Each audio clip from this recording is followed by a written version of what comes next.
With engineers and product guys, right, and even security, compliance gets a very bad rap. Why do you think that is the case? Oh man, it's totally our fault. So the stories I like to tell is I remember back in the days when I was a young security person, mostly at Red Hat, is we would just show up and be like, hey, security's here, everything's going to be fine. Just listen to us and we'll solve your problems. And developers were like, what are you even talking about? None of this makes sense. You don't know what you're doing. And I think security had this overinflated sense of importance for a long time. And I think we've kind of ruined our reputation quite a bit. And so now when you say like, oh, the security people are coming, they're like, oh, these guys. And so I think the problem isn't compliance and the problem isn't developers. I don't think anyone wants to develop bad code. I think developers want to do things that help the company, like being compliant helps the company. You can now sell in the different markets. You maybe have cheaper insurance, whatever. There's a million things that it can be. And so I just totally think it's that whole attitude of security thinking they're smarter than everyone, they're better than everyone, and just like, get out of the way, I'll do it. And like, no, that's not how any of this works. And so I completely blame us. It's a human problem. We screwed it up. And I mean, it's funny because this is something I'm very aware of. And when I went to Anchore,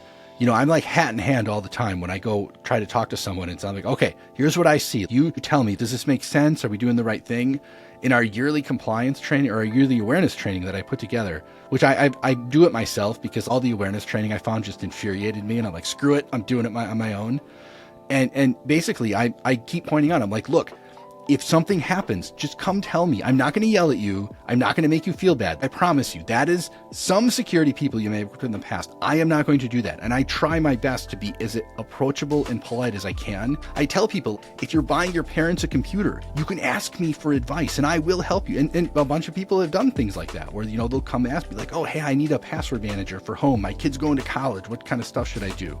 And I think that's part of it is like, I work really hard to build that goodwill because someday I do have to show up and be like, we have to do this horrible thing you don't want to do. We have to, you know, delay this release. We have to fix this package you don't, and it's going to suck and it's going to break a lot of stuff. But when you're a friend and you're working together, that's an easier conversation than when you're an adversary and they're just trying to get rid of you. Beautifully said. So to the security guys and gals that are watching this, you're basically saying, get off the moral high ground. That's what you're saying. Yeah, we're all on the same team. Just work together. And I know that's easy to say. It's hard to do. And especially if developers have been burnt in the past by security teams, it can be really hard to rebuild that trust. Like it's really tough for sure.